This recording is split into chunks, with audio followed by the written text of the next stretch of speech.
Շնորհակալ ենք Տիրոջից իրավողորմության համար, որ այսօր նորից հավաքել է իր ոտքերի մոտ, եւ ինչպես երկի մեջ երկեցինք, թող ամեն մեկ կիրակին պատրաստե մեզ երկնքին, քուրեր, եղբայրներ։ Կիրակից կիրակի 7 օր, 6 օր ունենք գործելու եւ 7-րդ օրը տանք Տիրոջը, հավաքվենք Տիրոջ տան մեջ, նրանից խոսք լսելու, այդ խոսքին մեր սրտերի մեջ տեղ տալու։ Մի տեղ եմ ուզում կարդալ, իդ գաղութքով կգանք Տիրոջ առաջ, Պետրոս առաքյալը 2-րդ թղթի առաջի գլխում գրում է 3-ից 8 համարները պիտի կարդամ։ Ինչպես որ նրա աստվածային զորությունը շնորհեց մեզ այն ամենը, որ կյանքի եւ աստվածպաշտության համար պետք է նրա գիտությունով, որ մեզ կանչեց փառքով եւ առաքինությունով, որոնցով ամենամեծ ու պատվական խոստումներ են տրված մեզ, որ նրանցով հաղորդակից լինենք աստվածային բնությանը, աշխարհի մեջ ցանկությունից եղած աբականությունից հեռու փախչելով։ Եվ սույն այս բանի համար ամեն ջանք անելով ձեր հավատքովը ներկայացրեք առաքինությունով գիտություն, գիտությունով ժուժկալություն, համբերություն, աստվածպաշտություն, եղբայրասիրություն եւ սեր, որովհետեւ այս բաները ձեզանում մնալով եւ աճելով դատարկ եւ անպտուղ չեն անի մեզ մեր Տեր Հիսուս Քրիստոսի գիտությունը։ Քուրեր, եղբայրներ, անպտուղ չլինել Քրիստոսի գիտության մեջ, դատարկ չլինել, ճանապարհը սա է։ Խոնարհեցնենք մեր սրտերը Տիրոջ առաջ, այսօրվա պատրաստած խոսքի համար մեր ակաշները տանք լսելու, մեր սիրտը ընդունելու, որ այս ամենը կատարվի մեր մեջ։ Թող Տիրոջ անունը փառավորվի, գանք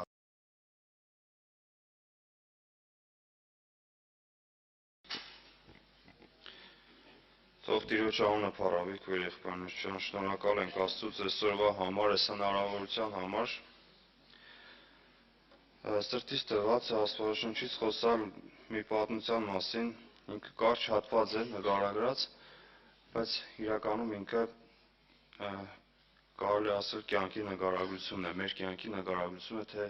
ինչ ձև մարդը պիտի ապրի։ Կուզենամ կարդամ Ղուկաս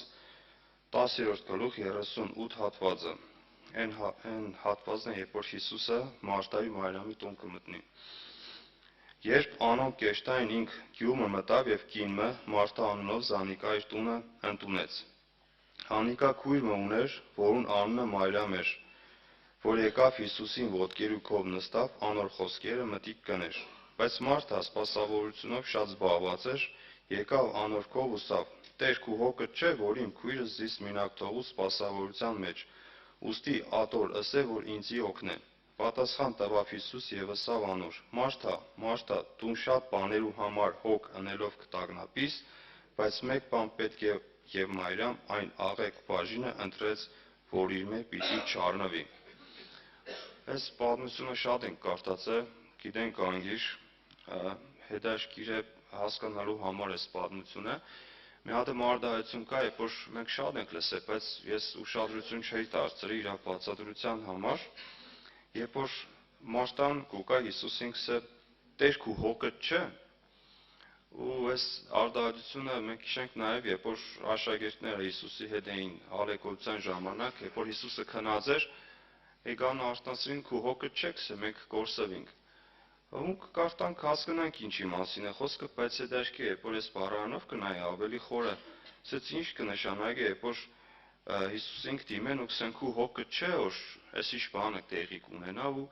գրած է մտածելու, մտադանջվելու կարիք չունիս։ Այսինքն Մարտան եկել էր Հիսուսին գսե դու մտածելու, մտադանջվելու կարիք չունիս, որ Մարիամ ինձի չի օգնես սպասավորության մեջ։ Ու ստեղ կտեսնենք պատմության մեջ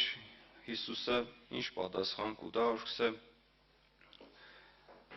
դու շատ բաներու համար հոգ ընելով կտագնապիս, շատ բաների համար։ Ռուսերեն թարգմանության մեջ գրած է, որ մեծ սպասավորություն կեներ, մեծ կարելի է սեղան գծերա Հիսուսի համար, ու այս երկու տեսակն որ կնայենք, մարդկային տեսակը, Մարտա տեսակը հատպես ասենք, ինչ կբնութագրե, սպաղված, անհանգիստ, ու իր գործերով խառը։ Իսկ Մարիամ տեսակը, երբ որ գնայինք, ինքը լուռ էր, հեչ բան չէր խոսա, ես կմտածեմ այդեղ ինչի համար Մարտան չեկավ, Մարիամին սեր թե Մարիամ արի օգնե, ինչ ես նստել է։ Չէ, ինքը եկավ մենակ Հիսուս միանգամից Հիսուսին ասեց ու մենք որ գնայինք Մարիամի տեսակը լուռ էր, լսող էր ու կենտրոնացած էր ինքը Աստծո խոսքի վրա։ Ու գիտեք, շատ հետաքրքիր բան ես նայեցի, երբ որ այս պատմությունը կկարտանք, ես տեսնում որ Մարտայի համար Հիսուսն էր կարևոր։ Սպասավորությունը, այս սպասավորությունը նեմ բերեմ, սեղանը տնեմ, սիգենեմ, բայց Մարիամի համար Հիսուսի խոսքերն էր կարևոր։ Թե ինչ խոսար Հիսուսը ուստեղ հենց դի շեշտեքս է, անոր խոսքերը մտիկ կներ։ Գնայր թե Հիսուսը ինչ խոսա։ Ու շատ կարևոր է որ երբ որ Մարտը կնդրե այդ ամենը ու ես կարդամ Հովանու մեջ, թե ինչ էր ընդրել Մարիամը։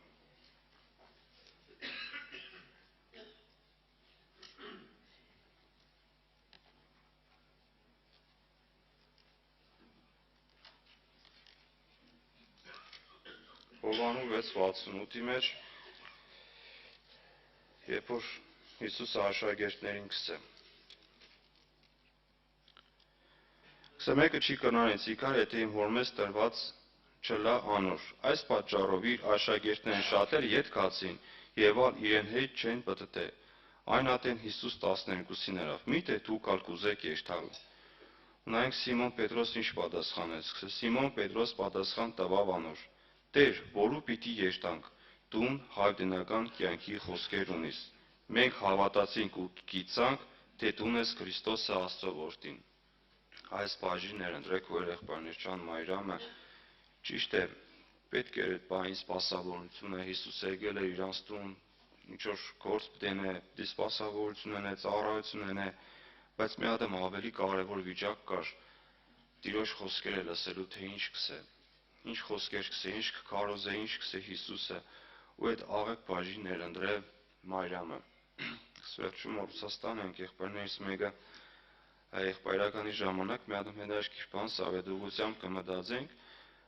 ու ծառայության մասին խոսար եկեղեցու մեջ ու իր կյանքից օրինակներ բերեց որ գնացել այնտեղ տուն չեն ունեցել ու հիմի տուն ունին քսե լավ է փառք Աստծո ու քսե գիտեք տուն ունենալը մեղք չէ գործ ունենալը մեղք չէ ավտո ունենալ չգիտեմ ինչ ունենալը մեղք չէ բայց քո կյանքի նպատակը ո՞րն է երբ որ դու քո կյանքի մեջ առաջին Աստծուն գնայես երբ որ քո կյանքի մեջ առաջինը ո՞րն է Աստծո խոսքն է թե այն որն որ դու կմտածես որ քեզի համար կարևոր է ու այս երկու կերպարները երկու հոգեվիճակ կներկայացնեն մենք որ գնայենք խորը գնայենք առաջինը գործերով ծառաբեռնված մարդն է ով որ գնայ որ դիք ամենակարևոր բանն է իր կյանքում օգնեմ ենեմ աշխատիմ ինչ որ բաների հասնիմ երեխեքիս համար թորներիս համար չէ շատ մարդիկ տեսնակ են ու երկրորդ հոգեվիճակ երբ որ մարդը լսված է Աստծո խոսքով ամեն մեկս մեզի քննենք ես ինձի քննեմ արդյոք ո՞րն է իմ ուշադրությունս ինչի վրա եմ կենտրոնացած ես ու արդյոք ես կենտրոնացած եմ որ իմ կյանքիս մեջ տեղի ունենա այս ամենը այս կարգավիճակը որ նոր Մարիամներ ընտրե ու կուզեմ կարդամ Հռոմեացիս 9-րդ գլխի մեջ 15 համարը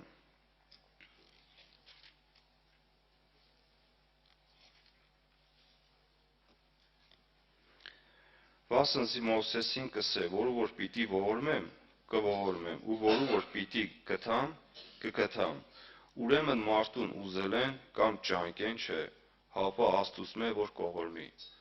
Այս համարը շատ պարզ կսե մեզի քույր եղբայրներ չան որ մարդ իշքան էլ ճանկեն, իշքան էլ ուզենա իր կյանքի մեջ այդ ամենը դի Աստված թույլ տա։ Ու մենք տեսնենք որ շատ մարդիկ խորհուրդ կուտան մյուսներին առավոտ շուտ էլի աշխատի գործեր այսերայինները բայց այդտեղ մի բան եմ գսե որ մարդ ուզել են չէ կամ ճանկից չէ հապա Աստծո որ Աստված կողորմի Աստված կուտա այդ ամենը ու կարդամ այս ճանք բառը որ մարդը շատ դեպքերում ճանկեր կեն ու արդյունքի չի հասնի բայց մեզի պետք է որ մետեղա մենք ճանկենենք շատ տեղեր պետք է որ մենք ճանկենենք մտածենք մտահոգվենք մեզի մետեղ մենք ամենը պետք ճանկենել կարդամ 12 գլխի մեջ 11 համարը։ Ջանքի մեջ թուլասիրտ մի լաք, հոգիով պորպոկվեցեք, Տիրոջը ծառայեցեք։ Այ եթե ես ուզենամ ջանք ենել, ուրեմն այս բանի մեջ պիտի ջանք ենեմ, քույր եղբայրներ ջան, որ ամեն պարագայի մեջ ես մտածեմ, որ ես պիտի Տիրոջը ծառայեմ, ջանքի մեջ գսե թուլասիրտ մի եղեք, հոգիով պորպոկվեցեք ու Տիրոջը ծառայեք։ Ու մենք այս պատմությունն որ կնայենք Մարիամի ու Մարթայի, կտեսնենք, որ Մարթան շատ ջանք եներ, ինչի համար որ սեղան գծեր, ծառայություն եներ, բայց Հիսուսը ընդամենը մի ադմ բանսավ։ Դու գսե շատ բաներու համար հոգ ընելով, կտագնապիս, խառնվել ես իրար,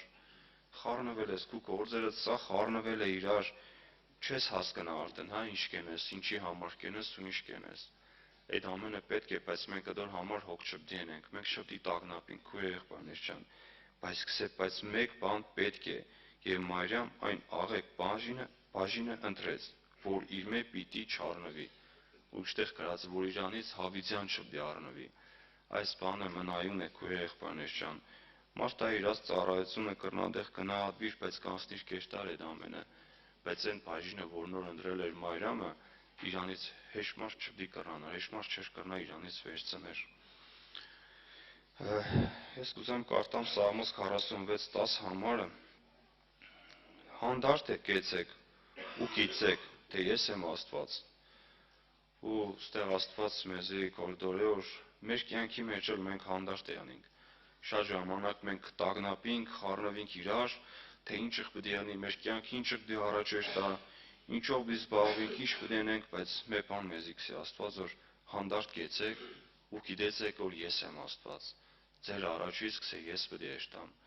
Ու հիմա ես իմ կյանքիս մեջ նայեմ, ամեն մեկս մեզի քննենք, արդյոք ունիմ ես այդ հանդարտությունը իմ կյանքիս մեջ,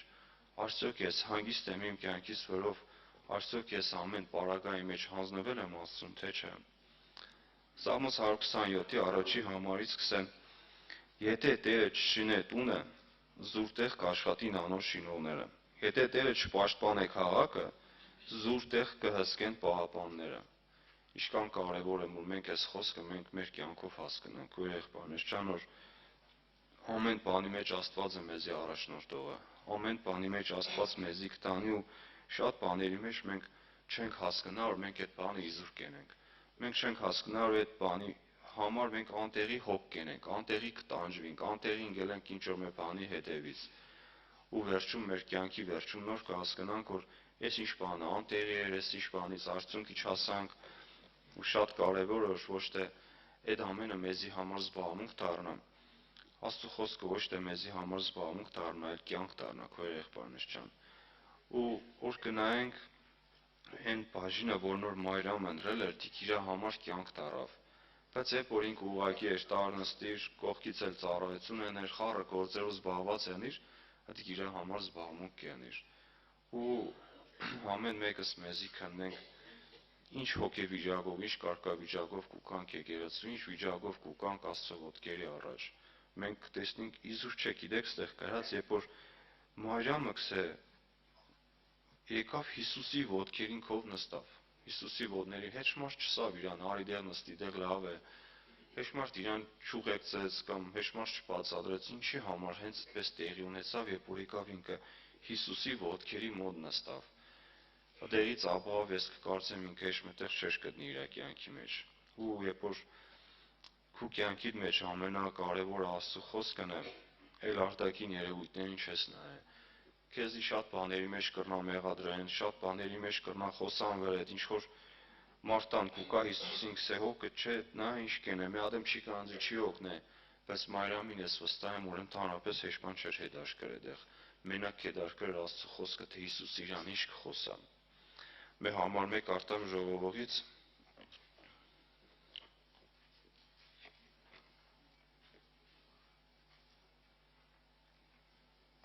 երկրորդ գլուխ 11 համարը։ Ու ես իմ ձեռքերու սրած բոլոր գործերուն եւ այդ գործերը անելու համար իմ թափած աշխատանքից նայեցա, եւ ահա ամենքը ունայնություն եւ հոգի տանջանք էին, եւ արևուն տակ որևէ օգուտ չկար։ Մենք կտեսնենք այս համարները, կկարտանք, ժողովողի մեջ շատ կա նման համարներ, քույր եղբայրներ ջան,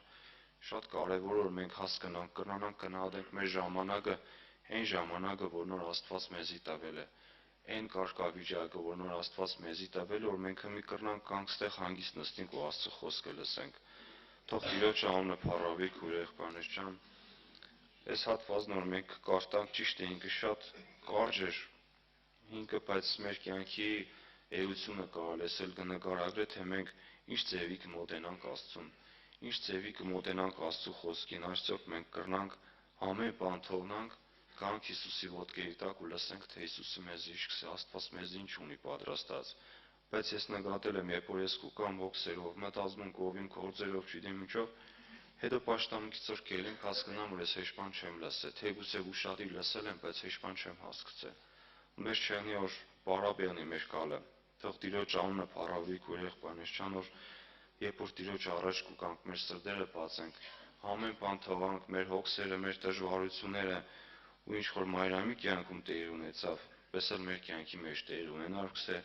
մեկ բան պետք է որ Մարիամ այն աղեկ բաժինը ընտրեց, մենք էլ հասկանանք, որ մեզի պետք է այդ աղեկ բաժինը։ Թող Տիրոջ անունը փառավի, ամեն։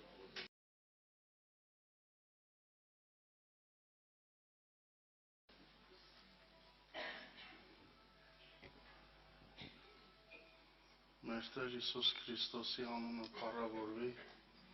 ամեն բանից առաջ շնորհակալ ենք Աստծուց, որ մեզի գտավ այս չար աշխարհում եւ մեզի բացեց ճշմարտությունը։ Մենք այսօր ուրախ ենք, որ Քրիստոս ունենք։ Գիտեմ, որ շատ նեղություններ ունեք, դժվարություններ կան բոլորի կյանքում, ընտանիքում, բայց դա աշխարհում էլ կան, աշխարհի մարդկանց կյանքի մեջ էլ կան։ Բայց իրանք, որ Հիսուս չունեն, մխիթարություն չունեն, դժվար է, բայց մենք գիտենք, որ այս ամենը մեզ տրված է երկինք գնալու համար, որ մենք սովորենք այս աշխարհում, այս ամայի անապատ աշխարհում անցնել մեր կյանքի ճանապարհը Քրիստոսի հետ, վստահել իրան, հավատալ իրան, ապավինել իրան, իր խոսքին նայել եւ գնալ այն ճանապարհը, որ Տերը կամեցել է ամեն մեկիս համար։ Բոլորիս կյանքում խնդիրները տարբեր են, բայց Տիրոջ նպատակը մեկն է, որ ամեն մեկս գտնենք իրան, ամեն մեկս ճանաչենք իրան եւ այս աշխարհում կյանքի իմաստը իմանանք։ Դա շատ կարևոր է ամեն մեկիս կյանքի մեջ իմանալ կյանքի իմաստը։ Եվ մենք ծնվել ենք, եկել ենք աշխարհ, մենք չենք համաձայնվել այս աշխարհային կյանքի հետ, մավան հետ, երկրավոր այս կյանքի հետ, որ հոսանքի տակ ընկած մենք ժամանակին ապրում ենք, մենք այսօր Աստված մեզ լուսավորեց տեսնելու ճշմարիտը, ավելի կարևորը, երկնայինը, իրականը, մնայունը, ինչպես եղբայրը խոսեց, եղբայրներ քույրեր։ Աստծո խոսքերը դրանք հավիտենական կյանքի խոսքեր են, երկնքից իջած եւ այդ խոսքերը վերաբերվում են մեր հոգու աշխարհին, այս խոսքերը տարբեր են, այս խոսքը կյանք տվող է, բուժող է, այս խոսքը երկրավոր չէ, մարդածին չէ։ Մենք երբ որ կարդում ենք ամեն անգամ մեր սիրտը, մեր ուրախությունը, մեր ծարավը այս խոսքի վրա ամեն անգամ ավելի եւս ավելանում է, լուսավորվելով եւ ճանաչելով կյանքի գաղտնիքները, որ մենք առանց Քրիստոսի չգիտենք այդ մասին։ Եղբայրներ քույրեր, ես ուզում եմ կարդամ Մատթեոս ավետարան 6-րդ գլուխ 21 խոսք։ Ավետարան Մատթեոսի 6-րդ գլուխ 21 խոսք։ Որովհետև ինչ տեղ, որ ձեր գանձն է, այնտեղ կլինի և ձեր սիրտը։ Շատ հետաքրքիր խոսքեր է, չէ՞։ Մենք աշխարհում ոչ մեկը չի ցույց տալիս մեր սիրտը որտեղ է։ Ինչքան գրքեր են կարդացել, իմացել, ընդամենը մարդկային իմաստությամբ, այդպես տեղեկացված, այս երկնային խոսքերը մեզ ասում են հետևյալը. ձեր սրտերը այնտեղ են, որտեղ ձեր գանձն է։ Իսկ հարց է առաջանում. ո՞րն է գանձը մեզ համար։ Ո՞րն է գանձը մեզ համար այս աշխարհում ամենաթանկ բանը քեզ համար ո՞րն է։ Ո՞րն է։ Կա մի բան, որ քեզ համար թանկ է քո անձից։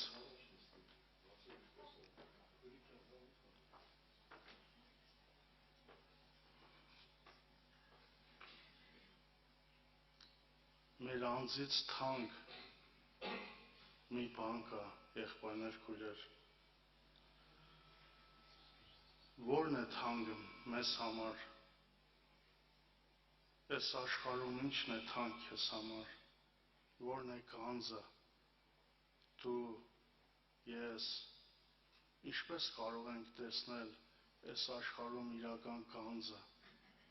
Արդյոք բոլորը կկարողանան տեսնել։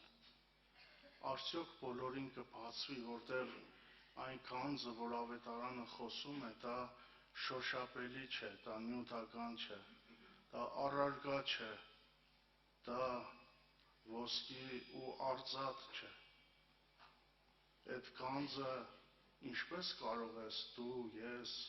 ճանաչել, իմանալ, տեսնել, ունենալ։ Իհարկե, երբ որ ես այս համարը կարդացի, միանգամից շատերը պատասխանեցին. մեր գանձը Հիսուսն է, մեր գանձը երկինքն է, բայց դա չեք հավանվում, որ շատ անգամ ընդամենը շուրթերի խոսքեր են։ Եվ մարդիկ ասում են, բայց այս աշխարհում տառապում են երկրավոր նյութական խնդիրների, պակասությունների մեջ։ Դու չես կարող տեսնել, որ մարդը ասում է, հա իմ գանձս Տերն է, երկինքն է, բայց իր ներքին աշխարհը կապված է այս աշխարհի հետ։ Իր արմատները, իր սիրտը, իր հոգին այս աշխարհի հետ է, իր կռիվները, վեճերը, անհանգստությունները բոլորը վերաբերվում են այս աշխարհին։ Եղբայրներ, քույրեր, այն գանձը, որ ավետարանն է ասում, դա մարմնավոր աչքերով տեսանելի չէ, դա ծածկված է։ Եվ Եսայի մարգարության մեջ գրված է, Եսայի մարգարության 45-րդ գլխի մեջ ես ուզում եմ կարդամ հետևյալ խոսքերը. Ես պիտի գնամ քո առաջից և խորտուբորտ տեղերը պիտի հավասարեցնեմ։ Եղբայրներ, քույրեր, պղնձի դռները պիտի փշրեմ, երկաթե նիգերը պիտի կոտրատեմ և քեզ պիտի տամ խավարի միջի գանձերը, ծածուկ տեղերում պահված հարստությունները, որպեսզի իմանաս, թե ես եմ Տերը, որ կանչեցի քեզ քո անունով, Իսրայելի Աստվածս։ Եղբայրներ, քույրեր, մարդու հոգու աշխարհում այնքան խորտուբորտ տեղեր կան, մարդու ներքին աշխարհը այնքան խորտուբորտ է, և դա անգամ Հովհաննես Մկրտիչն է խոսում այդ մասին։ Ես հիմա կարդամ էլի Եսայի մարգարությունից։ Մարդու ներքին աշխարհը իր ծնունդը և կյանքի վերաբերյալ իր ներքին աշխարհը խանգարում են իրան տեսնելու այդ գանձը։ Ինքը խավարի մեջ, այդ մթության մեջ, աշխարհի հասկացած կյանքի մեջ, այդ գանձը չի երևում։ Մարդու ներքին աշխարհը կա արգելք, որ ինքը ճիշտ տեսնի։ Մարդու ներքին աշխարհում կա արգելք, ինքը բոլոր մարդիկ չեն կարող տեսնել այդ գանձը։ Իր ներսը կա արգելք, խորտ ու բոր տեղերը Տերը ասում է պիտի հավասարեցնեմ։ Պղնձի դռները, այդ ինչ դռներ են։ Այդ ինչ դռներ են, որ պիտի Տերը փշրե մեր կյանքի մեջ, որոնք խանգարում են։ Եվ շատերիս կյանքում կա դեռ այդ բանը, այդ պղնձե դռները շեշտում է, որ ինքը շատ ամուր է, երկաթից է, պղնձից է, ոչ մեկը չի կարող փշրել դա, ոչ մեկը չի կարող փշրել, կոտրել, խոնարհեցնել, դա միայն Աստծո օրենքն է անում։ Եվ մարդը արտաքին աստվածապաշտության մեջն է, իր համար կյանքի իմաստը, այս աշխարհում ամենաթանկը գանձը, ինքը կգտնի այն ժամանակ, երբ որ թույլ տա, որ իր հոգու աշխարհում այս խորտ ու բոր տեղերը Տերը փշրե, Տերը հավասարեցնե, կոտրե,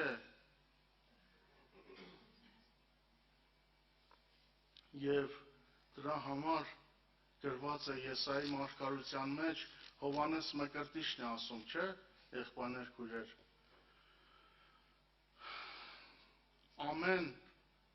Ամեն ծոր բարձրանա, ամեն սար ու բլուր ցածանա, եւ ծուռը ուղիղ դառնա, եւ խորտ ու բոր տեղերը հարտահատակ, եւ պիտի հայտնվի Տիրոջ փառքը։ Եղբայրներ քույրեր, Տիրոջ փառքը երբ կհայտնվի, ում կհայտնվի, ում կբացվի այդ կյանքը, այդ գանձը, ում համար կդառնա, եղբայրը ասեց, հավատքը ոչ թե զբաղմունք ու ժամանակ, այլ կյանքի նպատակ, հասնելու այդ գանձին, այդ կյանքին։ Նրանք, ովքեր, եղբայրներ քույրեր, համաձայնվել են, որ իրանց ներսը խորտ ու բոր տեղերը Տերը շիտկե։ Ադամական բնությունը շատ խորտ ու բորտ է։ Նա խավարի մեջ է, եղբայրներ քույրեր։ Նա անհավասար է, իր ներքին աշխարհը, այնտեղ Աստծոն քայլելու տեղ չկա։ Տերը ուզում է հավասարեցնել, պատրաստել, որ քո ներսը լուսավորվելով գանք այդ Աստված ճանաչողությանը, որ գանձը մեր կյանքի մեջ հայտնվի, եղբայրներ քույրեր։ Երբ որ Պողոս առաքյալը խոսում է կյանքի մասին, կյանքի մեծության մասին, ինքը հետարքիր է խոսում է լույսից, եւ Եփեսացիս թղթի մեջ գրված է հետեւյալ խոսքերը կարդամ Եփեսացիս առաջի գլուխ 18 խոսքից, որ ձեր սրտերի աչքերը լուսավորվելով, եղբայրներ քույրեր,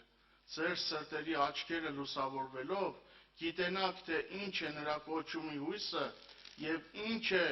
իր փառավոր մեծությունը սուրբերում։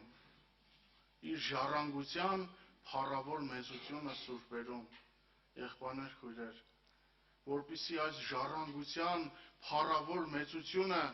մարդը իմանա իր կյանքում, ճանաչե իր կյանքում այդ փառավոր մեծությունը, եւ Պողոս առաքյալը ինչ մեծ ուրախությամբ, մեծ արժեքով է խոսում ժառանգության մասին, որ ինքը դարել է ժառանգորդ, եւ այդ ժառանգությունը Աստծո որդով, որ տրվավ մեզ, ինքն ասում է դա փառավոր մեծություն է, դա արժեք է, եւ դա եղավ, որտեւ ինքը լուսավորվավ, եղբայրներ քույրեր, եւ լուսավորվավ Աստծո օրենքով եւ Աստծո խոսքով եւ ազատագրվավ մեղքից, ազատագրվավ խավարից եւ իրան բացվավ, արգելք չկա, իր տեսողությունը, սրտի աչքերը լուսավորվավ Եվ ավետարանը խոսում է լուսավորության մասին, որ այդ գանձ, այդ կյանքը մարդը տեսնելուց առաջ ինքը պիտի լուսավորվի։ Աստծո խոսքով, Աստծո օրենքով պիտի լուսավորվի եւ Քրիստոսի հետ խաչվի, մեռնի իր հինը, անձի կյանքը, որ ինքը կարողանա տեսնել այդ գանձը։ Եթե ոչ, եղբայրներ, քույրեր, մենք արտաքին աստվածապաշտության մեջ կլինենք, ինչ-որ օրենքներով, ուրախանալով, բայց հավատքը մեզ համար չի դառնա նպատակ կյանքի, եւ մենք երկնայինը չենք փնտրել, չենք փնտրի այն դեպքում, երբ որ չլուսավորվենք։ Հիսուսը ասեց, որտեղ ձեր գանձն է, այնտեղ կլինի եւ ձեր սրտերը։ Որտեղ ձեր գանձն է, ո՞րն է քո գանձը այս աշխարհում, ո՞րն է քո հարստությունը այս աշխարհում, շոշափելի է, նյութական է, երկրավոր է, առարգա է, ծախսելու բան է, ոչ։ Պողոս առաքյալը, եղբայրներ, քույրեր, Եփեսացիս թղթի մեջ, 3-րդ գլխի մեջ, տեսեք ինչպես է արտահայտվում. ինձ ամեն սուրբերի հետինս տրվեցավ այս շնորհքը, որ հետանոցների մեջ ավետարանեմ Քրիստոսի անքննելի հարստությունը եւ ամենին լուսավորեմ, թե ինչ է այդ խորհրդի տնտեսությունը, որ հավիտենից հետո ծածկված էր Աստծո մոտ, այս Քրիստոսի խորհրդի տնտեսությունը, Պողոս առաքյալն ասում է, ես ամենին լուսավորեմ, իրանց տեսողությունը բացեմ, որ տեսնեն Հիսուս Քրիստոսի անքննելի հարստությունը։ Եղբայրներ, քույրեր, մարդը այս աշխարհում իրական հարստությունն է, որ մարդը հարուստ է աստվածային կյանքով եւ ինքը ունի Քրիստոս։ Սա Պողոս առաքյալը տեսել էր, իր համար այդ ժառանգությունը փառավոր մեծություն էր։ Եվ մարդիկ, որ ապրել են այս կյանքը եւ ճանաչել են, իրանք հավատքի մասին մեծ խոսքերով են արտահայտվել, արժեքավոր։ Տեսեք Կողոսացիս թղթի մեջ Պողոս առաքյալը ինչպես է արտահայտվում։ Մենք այս աշխարհում մարմնավոր ճոխությունների մասին գիտենք, բայց Աստծո խոսքը ուրիշ բան է ասում, որոնց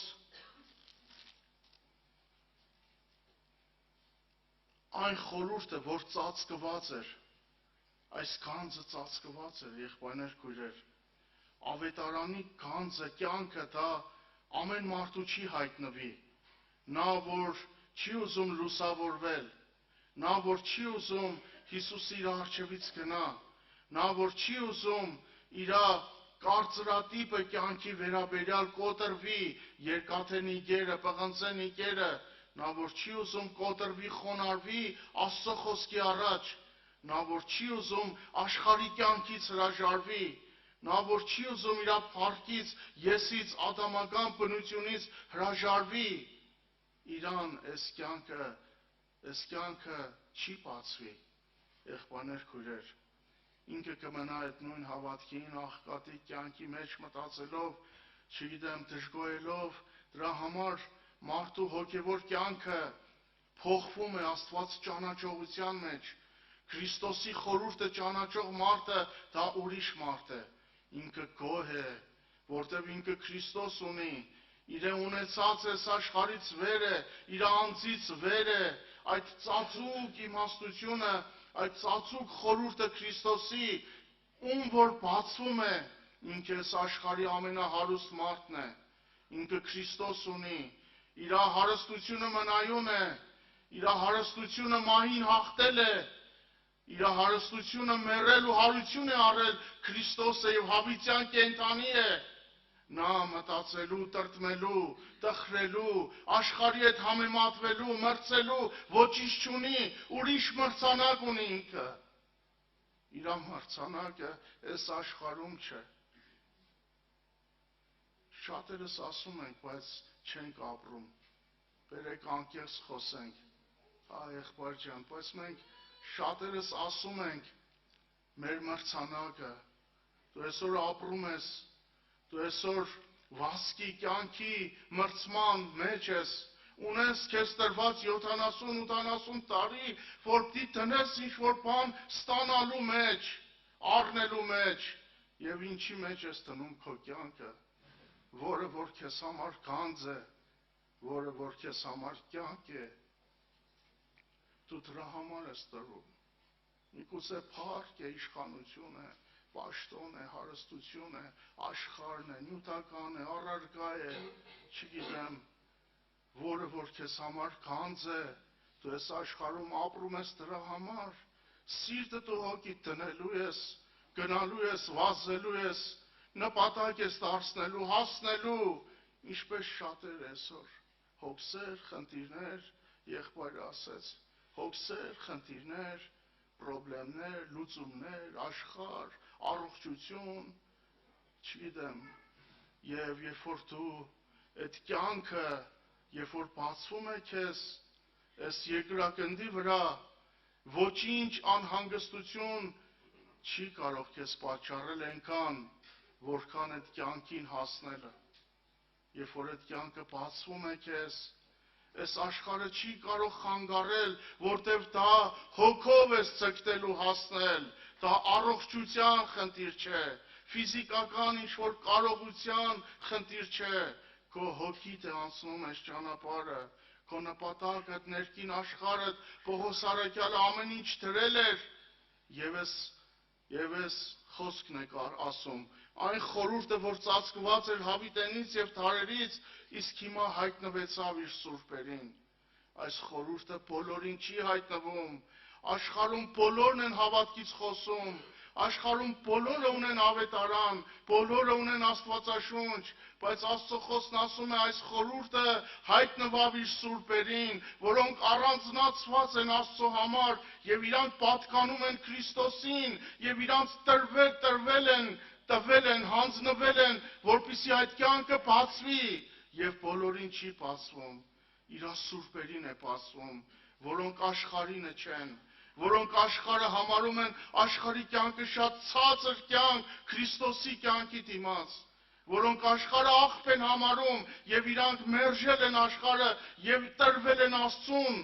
և իրանք Քրիստոսինն են, իրանց բաժինը Տերն է այս աշխարհում, նրանց է բացվում, ինչն է բացվում, տեսեք, որոնց Աստված կամեցավ ցույց տալ, թե ինչ այս խորհրդի փառավոր ճոխությունը հեթանոսներում, որ է Քրիստոսը ցեսանում, այն փառքի հույսը, եղբայրներ, քույրեր, այս աշխարհում շատ ճոխություններ կան, կարելի է այդ ճոխությունը վերագրել տարբեր բաների երկրավոր, նյութական, բայց Պողոս առաքյալին ուրիշ ճոխություն է բացվել, իրան բացվել է երկնային կյանքի, Քրիստոս կյանքի ճոխությունը, իր հոգու աշխարհը այս ճոխությունն է ուզում վայելել, շատերը այս երկրավոր կյանքի մեջ են, այդ ճոխ բառերից շատ են սիրում, չգիտեմ, ճոխ սեղաններ, ճոխ չգիտեմ ինչեր, բայց Պողոս առաքյալի հոգին ուրիշ ճոխության մեջ էր, Քրիստոս կյանքի մեջ, դա իր համար ճոխություն էր, դա այդ կյանքը իր համար պատվական էր, վեր էր, այդ կյանքը իր համար ամեն ինչից վեր էր, իր անձից թանկ էր, դրա համար մարդիկ այդ կյանքը չկորցնելու համար անգամ իրանց են համաձայնվել են մեռնել, որտև այդ կյանքը ավելի թանկ է եղել իրանց կյանքից, ավելի վեր է եղել, նպատակ է եղել, այդ կյանքը մրցանակ է եղել, պսակ է եղել, դրա համար իրանց ոչ մի բանը, իրանց բոլոր հոգին ուներսը, միտքը, սիրտը, հոգին տրվել են հասնելու ավետարանի կյանքին, եղբայրներ, քույրեր, սա ամեն մարդու հասանելի չէ, ամեն մարդու հասանելի չէ, Պողոս առաքյալը այսպիսի խոսքեր է գրում, ես ուզում եմ կարդամ, իսկ եթե մեր ավետարանը ծածկվածը լինի, շատ հետաքրքիր է, չէ, ավետարանը ինչպես կարող է ծածկված լինի, ինձ ձեռքում ավետարան կա, դուք տեսնում եք Աստվածաշունչ, մեր տներում կա Աստվածաշունչ, ավետարաններ, բայց հետաքրքիր է, ինչի մասին է խոսքը, ավետարանը ասում է կարող է ծածկված լինել, Եղբայրներ, քույրեր, ես վստահ եմ, շատերը կան այս աշխարհում, ասում են մեր ավետարանը ավելի հին է, զորավոր է, 100 տարվա է, դարը անցել է, չգիտեմ, մեր տանը կան այսպիսի, չգիտեմ, շուտվանից եկած, այնպիսի ավետարաններ շատ հին, որ այդպես փաթաթած պահում են, տեղը գիտեն, բոլորը գիտեն, այս ինչ գյուղում, այս ինչ մարդու մոտ, այս ինչ մարդու տանը հին 200 տարվա ավետարան կա, բայց այդ ավետարանը, ես վստահ եմ, այդ ընտանիքի անդամներից է ծածկված, այդ ավետարանի կյանքին անհաղորդ են շատերը, եղբայրներ, քույրեր, այդ կյանքը ունեցող մարդը, եղբայրներ, քույրեր, ավետարանը դա կազմը չէ, թղթերը չեն, դա այս տառերը սև գրված սպիտակ թղթի վրա, ավետարանը դա հայտնվել է իր սուրբերին, դա կյանք է եղել,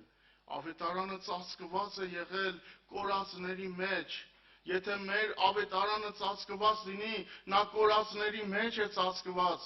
որոնցում այս աշխարհի Աստվածը անհավատների սրտերը կուրացրեց, որ Քրիստոսի փառավոր ավետարանի լուսավորությունը, տեսեք, Քրիստոսի փառավոր ավետարանի լուսավորությունը չծագե իրանց սրտերի մեջ։ Պողոս առաքյալը ավետարանը Քրիստոսի շնորհքը Աստված, որ պիտի ցույց տա հավիտենական դարերի մեջ իր շնորհքի գերազանց մեծությունը պիտի ցույց տա եւ հայտնի դարձնե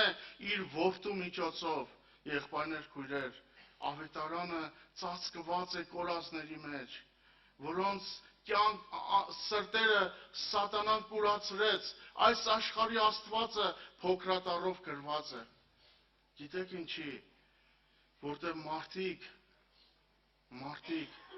Աստված լինելու ցանկությունից չեն ուզում հրաժարվել։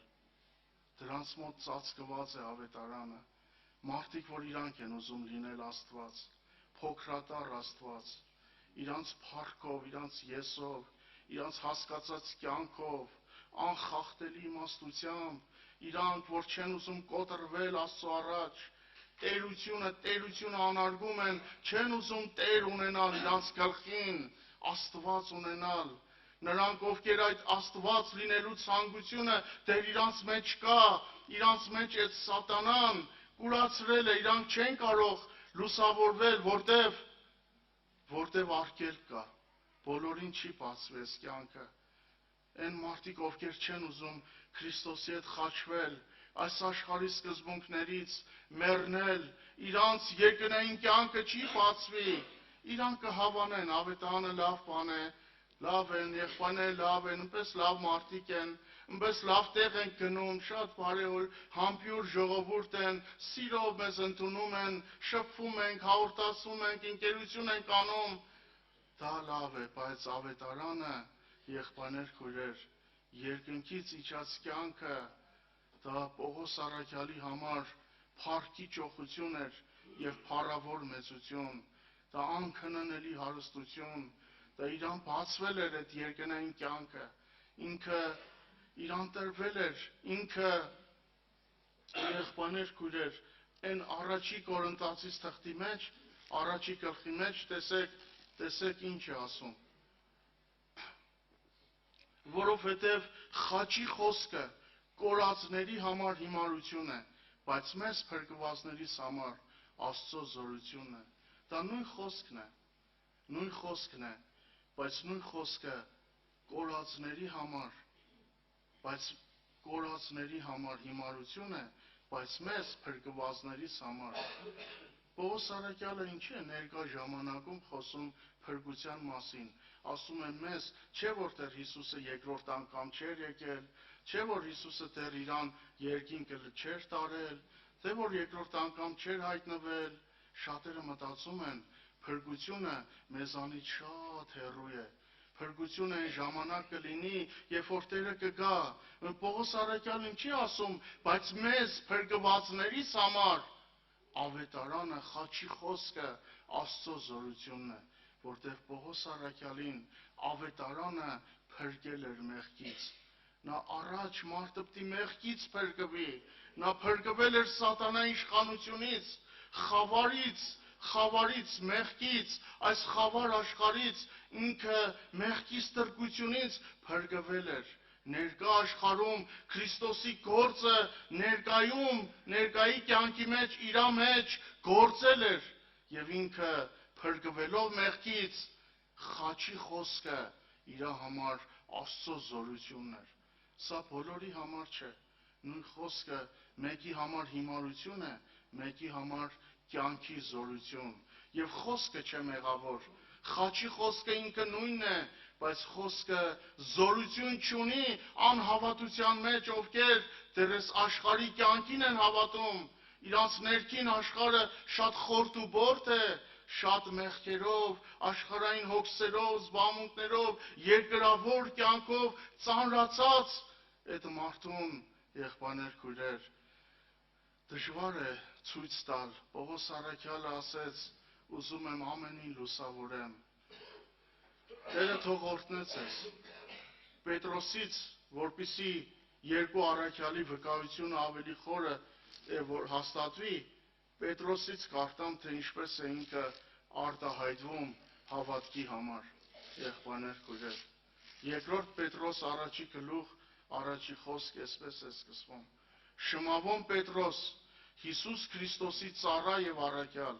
ձեզ, որ մեզ հետ նույն պատվական հավատքին հասակ, մեր Աստծո եւ Փրկիչ Հիսուս Քրիստոսի արդարությունով։ Եղբայրներ, քույրեր, հավատքը առաքյալների համար դարել էր պատվական, ամենաթանկ բան է աշխարհում, պատվական հավատք։ Միգուցե շատերը ամաչում են, միգուցե շատերը ծածկվում են, ամաչում են, բայց հավատքը, Աստծո խոսքի լույսը, Սուրբ Հոգու գանձը մեր սրտերի մեջ Տերը լուսավորեց եւ Քրիստոսի միջոցով մեր հոգու աշխարհը բերեց կյանքի հայտնություն եւ մեր սրտերի մեջ Աստված, որ ասեց լույս լինի, ինքը ծագեցրեց մեր մեջ կյանքի լույսը։ Փառք Տիրոջը։ Այսօր դուք այս աշխարհինը չեք, ձեր ներսի կյանքը բարձր է աշխարհից, աշխարհը արժանի չէր սուրբերին, դուք ավելի վեր կյանքի եք եկել եք Քրիստոսի հետ մեկ դառնալու, եկել եք հավիտենական կյանքին անթառամ պսակի համար։ Աշխարհը մրցում է ապագանելի պսակը առնելու, իրանք մրցում են փառքով անցնելու, փողով անցնելու, չգիտեմ ունեցվածքով անցնելու, դիրքով անցնելու, նրանց մրցանակ էս աշխարհում է, բայց մենք մրցում ենք հավիտենական կյանքի համար։ Տերը թող օրհնե ձեզ։ Ձեր մրցումը իրական է, ճիշտ է, սուրբ գրային է եւ կյանքի իմաստն է։ Տերը թող փառավորվի, զորացնե եւ շնորհք եւ իմաստություն տա։ Ամեն։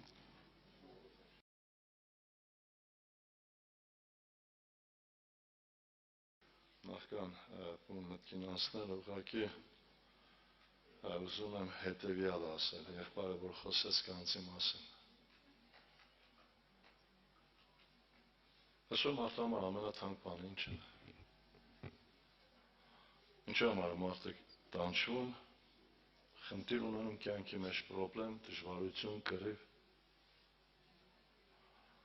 Սա բազում անգամ ասել եմ, մոտեցեք հրապարակում ամեն մեկ անձնարության հարցը ինչ ես ուզում։ Մեկը տուն կուզի, մեկը կին, մեկը երեխա, մեկը գումար, մեկը պաշտոն, այդ որ քննես նայես բոլորի հիմքը մեկ բան է՝ կյանք։ Որտեղ մարդը մտածում է, եթե ինքը շատ գումար ունենա, լավ կյանքով կապրի։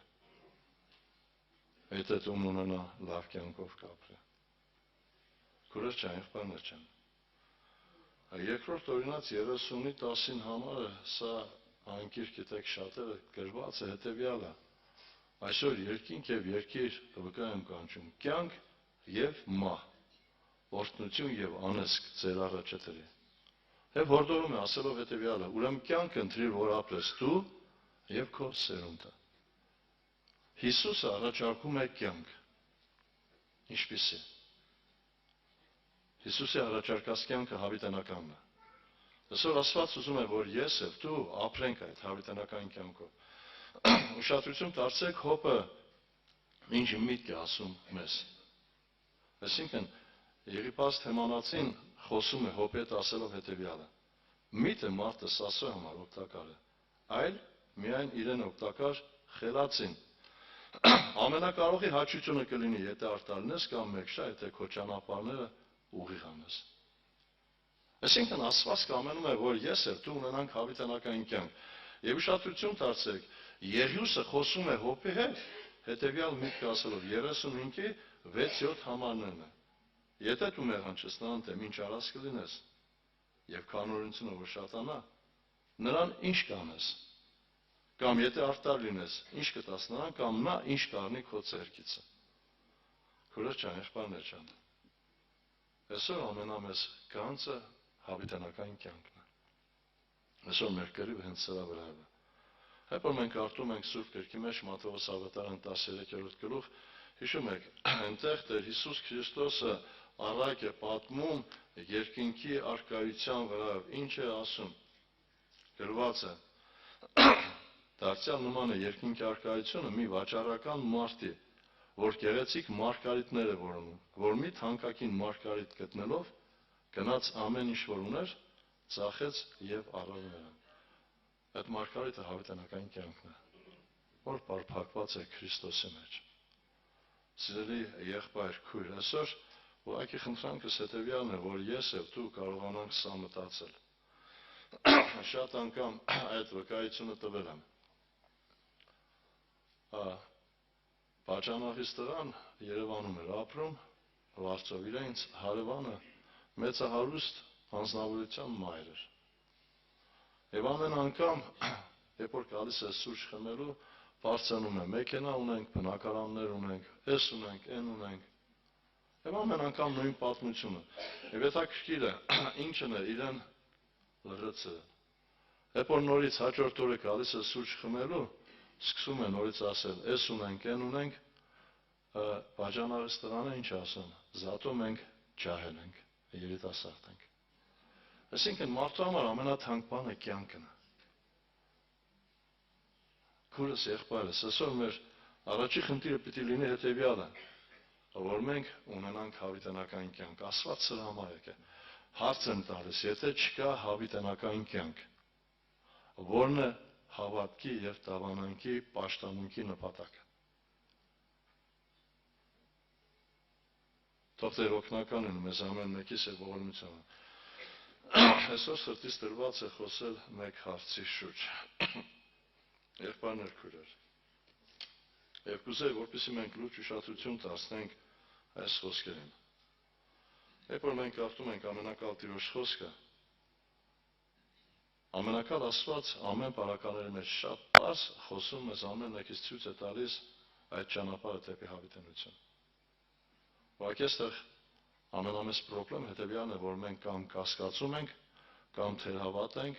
կամ չենք հավատում։ Թող Տեր օգնական լինի, այսօր մեկ մտքի վրա եմ ուզում կանգ առնել։ Հիշում եք 73-րդ Սաղմոսի մեջ, երբ որ մենք կարդում ենք, Ասափը հետևյալ միտն էր ասում 3-րդ համարից. նախանձով լսվեցա հպարտների վրա, ամբարիշտների խաղաղությունը տեսնելիս։ Միտքս խաղաղության վրա է։ Ուղղակի ուզում եմ հարց տալ, որտեղից է ծնվում մարդու կյանքի մեջ խաղաղությունը։ Ամբարիշտները խաղաղություն ունեն։ Քուրս ջան, եղբայրներ ջան, երբևիցե մեկ անգամ մտածել ենք, որտեղից է այդ խաղաղությունը, ինչի հիման վրա։ Այսօր եթե ուշադրություն դարձնեք, երկրում կան շատ անձնավորություններ, մեծահարուստներ, պաշտոնյաների զավակներ, պրոբլեմ չունեն, խնդիր չունեն։ Նույնիսկ ամենամեծ չարությունն էլ գործում են, իրենք շատ հանգիստ են։ Որն է պատճառը։ Ինչի վրա է հիմնավորված այդ հանգստությունը, այդ խաղաղությունը։ Իրենց հարազատի, պաշտոնի, գումարի կամ մարդ տեսակի, որ բոլորը ճանաչում են, լսում են եւ հնազանդվում են։ Ուղղակի ուզում եմ հարց տալ, թագավորի տղան կամ թագավորի աղջիկը ինչ խնդիր կունենա։ ամեն դժվարության խնդրի մեջ ինքը հանգիստ է, խաղաղ է, որովհետև ինքը հավատում է մեկ բանի, որ իր հայրը ամենակարող է։ Քուրեր ջան, եղբայրներ ջան, մեր պարտության հիմքը սկսում է այստեղից։ Երբ որ մենք նայում ենք Պողոս առաքյալին, ուշադրություն դարձրեք այս անձնավորության խոսքերը ուղղված է ինձ եւ քեզ։ Ուղղակի ուզում եմ, որպեսզի մենք այսօր կարողանանք սա տեսնել։ Նայեք ինչ ասում Սուրբ Գիրքը Պողոս առաքյալի միջոցով մեզ ամեն մեկի։ Սա գրված է թուղթ Տիմոթեոս, երկրորդ Տիմոթեոս, առաջի գլխի մեջ 13-րդ համարի միջնամասից, որովհետև գիտեմ ում եմ հավատացել եւ համոզված եմ, թե նա կարող է իմ ավանդը պահել։ Քուրեր ջան, եղբայրներ ջան, խաղաղությունը ծնվում է մարդու կյանքի մեջ վստահությունից եւ հավատքից։ Կան անձնավորություններ, նայում ես շատ անգամ ամենածանր վիճակի մեջ, խնդրի մեջ, իրենք չեն կորցնում։ Ես համար ուղղակի ուզում եմ անդրադառնալ հետևյալ վիճակին, որտեղից է մեր կյանքի մեջ խնդիրները։ Ինչու համար ենք մենք սայթակում կամ ինչու համար ենք մենք պարտվում։ Երբ որ մենք կարդում ենք Սուրբ Գրքի մեջ, ուշադրություն դարձրեք, ամենակալ Աստված Ծննդոց 4 գլխի մեջ խոսում է մեկի հետ, որտորում է Կայեն առաջի մարդասպանին։ Ինչ էր ասում։ Գրված հետևյալ տողերը։ Եվ Կայենը շատ բարգացավ։ Եվ Եհովան Կայենին ասաց. ինչու ես բարգացել։ Եվ ինչու ես երեսդ կախել, չէ որ եթե արդար լինես կբարձրանա, բայց եթե բարին չլինես, մեղքն տրան մոտ բարգաց եւ նա քեզ փապակում է, բայց դու իշխիր նրա վրա։ Ուշադրություն դարձրեք։ Երբ որ մենք նայում ենք, մարդը երբ է սայթակում եւ մեղանչում։ Գրված է Կայենը բարգացավ, շատ բարգացավ։ Նույն միտքը, երբ որ մենք կարդում ենք Մովսեսի վրայով, կարդում ենք այդ միտքը Սավուղի վրայով։ Քուրեր ջան, եղբայրներ ջան, որտեղից է ծնվում բարգությունը։ Այդ համարը բազում անգամ եղբայրների կողմից կարդացվել է։ Կարդում եմ Հոբի գրքի մեջ գրված հետևյալ տողը, նայեք ինչ է ասում Հոբը մեզ ամեն մեկից 36-ի 21 համարի մեջ գրված է հետևյալը. զգուշացիր, որ չդառնաս դեպի ամբարիշտությունը, որովհետև դու սրան ավելի ընտրեցիր նեղվելուց։ Երբ որ մարդը նեղվում է, դառնում է դեպի այդ կողմը, ամբարիշտությունը, դառնում է դեպի բարգությունը։ Քուրեր ջան, եղբայրներ ջան, այսօր ասում նպատակ հետևյալն է, որ մենք կարողանանք ամեն վիճակների մեջ մեր խաղաղությունը պահել։ Բազում համարներ կա, որ մենք կարդում ենք մեր խաղաղությունը Քրիստոսը, մեր խաղաղությունը Աստվածը։ Սիրելիներ, այսօր Աստծո խոսքը կամենում է ինձ եւ քեզ բերել հետևյալ վիճակին ցույց տալ, որ խաղաղությունը Աստծոյ պարգևը տրված իրեն հավատացողներին։ Երբ որ մենք նայում ենք երկու խաղաղություն կա, մեկը Աստծուց է, մեկը մարդկայնորեն, մարդուց։ Սաղմոս 2-ն 73-րդ Սաղմոսի մեջ որ ասում է, տեսա ամբարիշտներն իրենց խաղաղությունը, այս խաղաղությունը մարդկային է, բայց մարդկային խաղաղությունը վերջում է։ Որից է մեկ պրոբլեմ, այդ խաղաղությունը անմիջապես կկորի։ Ուշադրություն դարձրեք, երբ որ մենք կարդում ենք Սուրբ Գրքի մեջ Սավուղի վրայով։ Սավուղը այնքան խաղաղ էր։ Առաջի թագավորաց գրքի մեջ երբ որ մենք կարդում ենք, Սավուղը պատերազմը հաղթանակելուց հետո եկել էր։ Մարդիկ մոտեցան Սամուելին ինչ ասեցին։ Ով են մարդը, որ ասում էր մեզ Սավուղը մեզ վրա պիտի թագավոր լինի։ Այսինքն մարդիկ կային, որոնք որ մերժում էին Սավուղին որպես թագավոր, բայց Սավուղը հանգիստ էր։ Ինչ ասեց, որ այսօր որից է մեկ մարդ պիտի չմեռնի, եւ Սամվելն ասեց, գնանք աղկաղա, թագավորությունը նորոգենք, ուխտը նորոգենք։ Բայց ուշադրություն դարձրեք, անցավ ժամանակահատված, ընդամենը կար ժամանակահատված, Գողիաթը երբ որ կանգնած էր Իսրայելի վրա, այն Սավուղը, որին որ մարդիկ մերժում էին որպես թագավոր, ուշադրություն դարձրեք, ինչ է տեղի ունենում։ Երբ որ մարդիկ, այսինքն կանայք երկ էին երկում, գովաբանելով Սավուղին եւ Դավիթին, այստեղ գրված է հետեւյալը. Սավուղ իր հազարները զարկեց եւ Դավիթ իր քյուրավորները։ Ուշադրություն դարձեք, այն խաղաղություն ունեցող Դավիթից ինչ է մնում։ 8-րդ համարի մեջ 18-րդ գլուխ առաջի թագավորաց գրված է. եւ Սավուղը շատ բարգացավ։ Քուրեր ջան, եղբայրներ ջան, ուղղակի այս բարգության վրա ուզում եմ կարողանանք տեսնել, հասկանալ։ Կա մարդկային խաղաղություն։ Եվ այդ մարդկային խաղաղությունը որտեղից է ստեղծված, ինչ հիմքերի վրա, եւ կա մարդկային բարգություն։ Եղբայրս, քույրս, երբ որ մեր կյանքում ամեն բան նորմալ է, մենք խաղաղ ենք։ Երբ որ մեր խոսքը լսում են, մենք խաղաղ ենք։ Երբ որ մեզ մեծարում են, գովում են, մենք խաղաղ ենք։ Երբ որ ինչ-որ բան խոսում է ի օգուտ մեզ, նորից ենք խաղաղ։ Երբ որ մեր ստուզածը կատարում է, խաղաղ ենք։ Հիշում եք, շատ անգամ այդ վկայությունը տվել եմ։ 84 տարեկան անձնավորություն։ Եվրոպայից զանգեցին, ասեցին մի հատ պապային հանդիպիր, խոսի հետը։ Այդ անձնավորությունը ամեն բան արել է։ Զավակներին, թոռներին, ամեն մեկին տուն, մեքենա, գումար, ամեն ինչ արել է։ Երբ որ ներս մտանք զրուցեցինք, ասում է չեմ ուզում ապրել, ասում եմ որն է պատճառը։ Ասում է ինչ չեն լսում։ Այսինքն ուշադրություն դարձեք, մարդու խաղաղությունը որտեղից է կորը։ Թոռները, զավակները իրեն չեն լսում։ Եթե լսեն ինքը կուզե ապրի, եթե լսեն ինքը խաղաղ է, պրոբլեմ չունի։ Սրա համար քույրեր ջան, եղբայրներ ջան, Աստծո նպատակը հետևյալն է, մեզ ցույց տա մեր մարդկային խաղաղությունը որտեղից է ծնվում եւ որտեղ է վերջանում։ Եթե այսօր քո սրտի ուզածը չանեն, քեզ չմեծարեն, քեզ բանի տեղ չտնեն, հարց եմ տալիս, քո մեջ խաղաղություն կլինի թե չէ։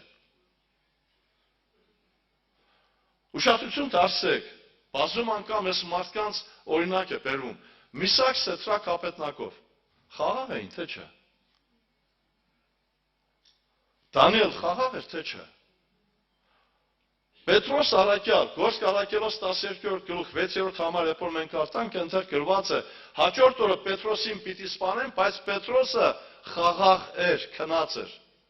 Որտեղից էր այդ խաղաղությունը։ Աստծուց է։ Քույրեր ջան, եղբայրներ ջան, այսօր մենք ամենաթեթև բաներից մեր խաղաղությունը կորցնում ենք։ Ինչի հետևանքով, որովհետև մենք չենք հավատում ամենակալ Տիրոջը, չենք հավատում, որ ամեն բան իրեն կողման է։ Քույրես, եղբայրներս, ուղղակի ուզում եմ, որպեսզի մենք սա տեսնենք։ Ամենամեծ դժվարությունը սա է։ Երբ որ մենք կարդում ենք Սուրբ Գրքի մեջ, կարդամ այդ տողերը մեր բոլորի շինության համար, Առաջի Կորինթացիս 10-րդ գլխի մեջ գրված հետևյալ տողերին։ Այսօր մեր կյանքի մեջ կա պրոբլեմ, դժվարություն, խնդիր, փորձություն, այստեղից այդ փորձյան մեջ մենք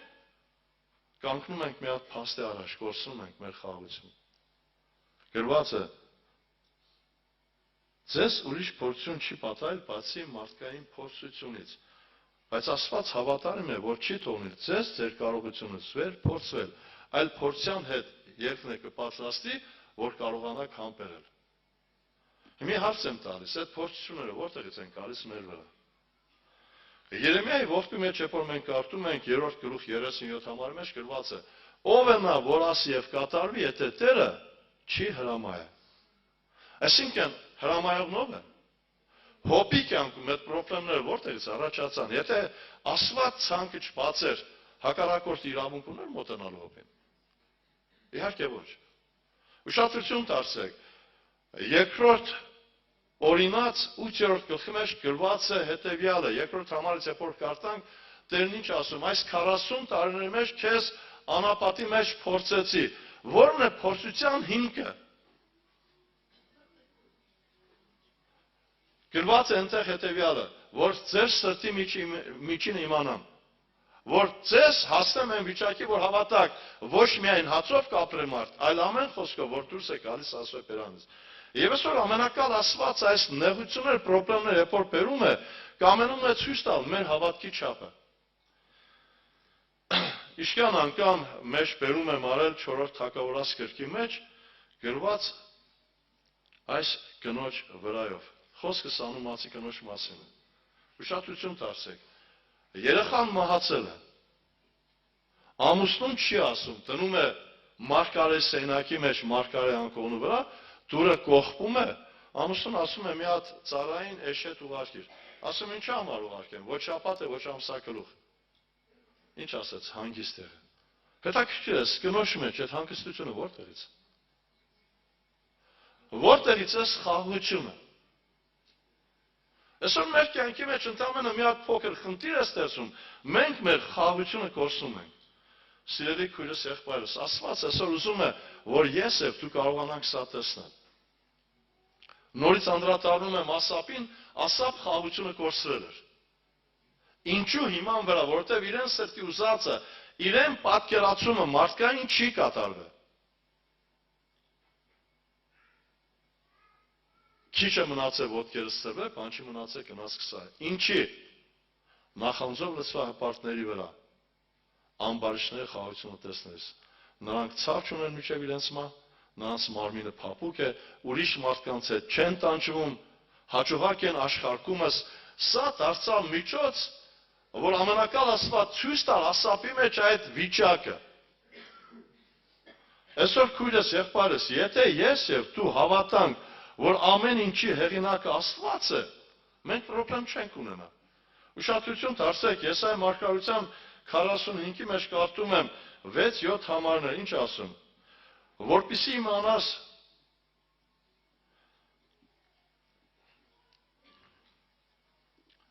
Որպիսի իմանաս արևելքից եւ արևմուտքից, որ ինձանից ջոկ մեկը չկա, ես եմ Տերը եւ ուրիշը չկա, որ հաստատում եմ լույսը, ստեղծում եմ խավարը, որ անում եմ խաղաղություն եւ ստեղծում չարիք։ Ես Տերս եմ այս բոլորը անողը։ Քուրեր ջան, եղբայրներ ջան, Աստված է։ Հիշեք հետեւյալ տողերը, երբ որ մենք կարդում ենք դատավորաց գրքի մեջ, ամենակալ Աստված խոսեց Գեդեոնի հետ։ Եվ Գեդեոնին Աստված ուղարկում է պատերազմելու Մադիամի դեմ, այդ հսկայական բանակի դեմ, ընդամենը 300 հոգով։ Ոչ նիզակ կա, ոչ սուր, ոչ նետո աղեղ։ Հետաքրքիր է, Գեդեոնը ինչու համար գնաց։ Եվ կուզեի մտածեի, եթե ես կամ դու լինենք Գեդեոնի փոխարեն, այդ հարձակման ժամանակ մեր սրտերի մեջ խաղաղություն կար, թե չկար։ Գեդեոնի սրտի մեջ կար խաղաղություն։ Եվ ուշադրություն դարձեք, ինչ էր սորացում եւ ինչ էր ասում։ Հարձակման ժամանակ պիտի աղակեին Աստծո եւ Գեդեոնի սուրը։ Բայց երկերներին սուր չկար։ Հարձակվում է 300 հոգով։ Եվ հաղթում է այդ մեծ բանակը, որը սպառազինված էր։ Սա ծնվում է Աստծուն հավատալուց։ Քուրեր ջան, եղբայրներ ջան։ Ուղղակի խնդրանքս հետևյալն է, որ ես եւ դու կարողանանք վստահել, հավատալ։ Որ ես եւ դու կարողանանք տեսնել հետևյալը, մարդու կյանքի մեջ խաղաղությունը ծնվում է Աստծո խոսքին հավատալով, վստահելով։ Միսակ Սեթրա կապետնակովը խաղաղ էին, որովհետև սալմոսների մեջ, ներողություն, Եսայի մարգարության մեջ գրված էին հետևյալ տողերը. Եթե կրակով անցնես, կրակը քեզ չի այլ։ Ընդամենը մեկ խոսք իրենց սրտին տաճվել էր։ Դանելը գուպի մեջ, այրույցների գուպի մեջ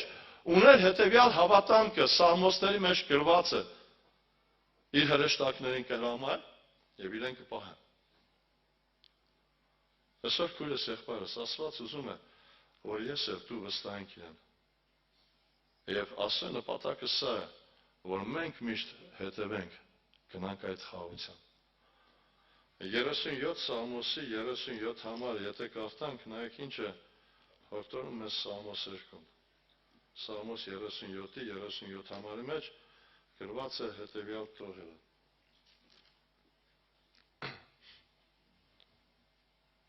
Իսկ արտարին մտի կարա եւ ուղին տես, որ այդպիսի մարդի վերջը խաղաղությունն է։ Այսինքն խաղաղությունը այսօր շատերս ինչ ենք հասկանում։ Խաղաղություն ապրել Քրիստոսի մեջ։ Որից է մեկտեղ խաղաղություն չկա։ Ինչ էլ ուզում ես արա, ինչ կերպ ուզում ես ապրի։ Միայն խաղաղությունը Քրիստոսի մեջ է։ այդ մարդիկ, որոնք որ այդ խնդիրներ ունեն, այդ դժվարությունները, ինչու համար են խաղաղ, որովհետև իրենք Աստծո խոսքի մեջ են։ Սաղմոստերի մեջ կարդում եմ 38-րդ համարի մեջ հետևյալ տողերը. չկա իմ մարմնում առողջություն քո պարկության պատճառով։ Իմ ոսկորներում խաղաղություն չկա իմ մեղքի համար։ Քուրս ջան, եղբայրներ ջան։ Ուղղակի այսօր ուզում եմ, որպեսզի մենք տեսնենք, որտեղից է այդ անխաղաղ վիճակը։ Առաջինը մեղքից։ Իսկ որն է ամենամեծ մեղքը։ Անհնազանդություն Աստծո խոսքի նկատմամբ։ Մերժել ամենակալ Տիրոջը։ Այսօր երբ որ մարդկությանը հարցնում ես դու հավատում ես Աստծուն, բոլորը հավատում են։ Եթե ասես մերժում ես, որից է մեկ անձնություն չի ասում, մերժում եմ։ Բայց մենք մեր ապրած կյանքով շատ անգամ մերժում ենք իրեն։ Մատթեոս 11:28-ը բոլորիս քաջ հայտնի համար է գրված է. եկեք ինձի բոլոր հոգնած եւ բեռնավորվածներ, եւ ես ձեզ հանգստություն կտամ։ Հիմա հարց եմ տալիս, մենք հավատում ենք սրան, թե չէ։ Եթե ես հավատամ կգամ, հանգստությունը իր մոտ է, խաղաղությունը իր մոտ է։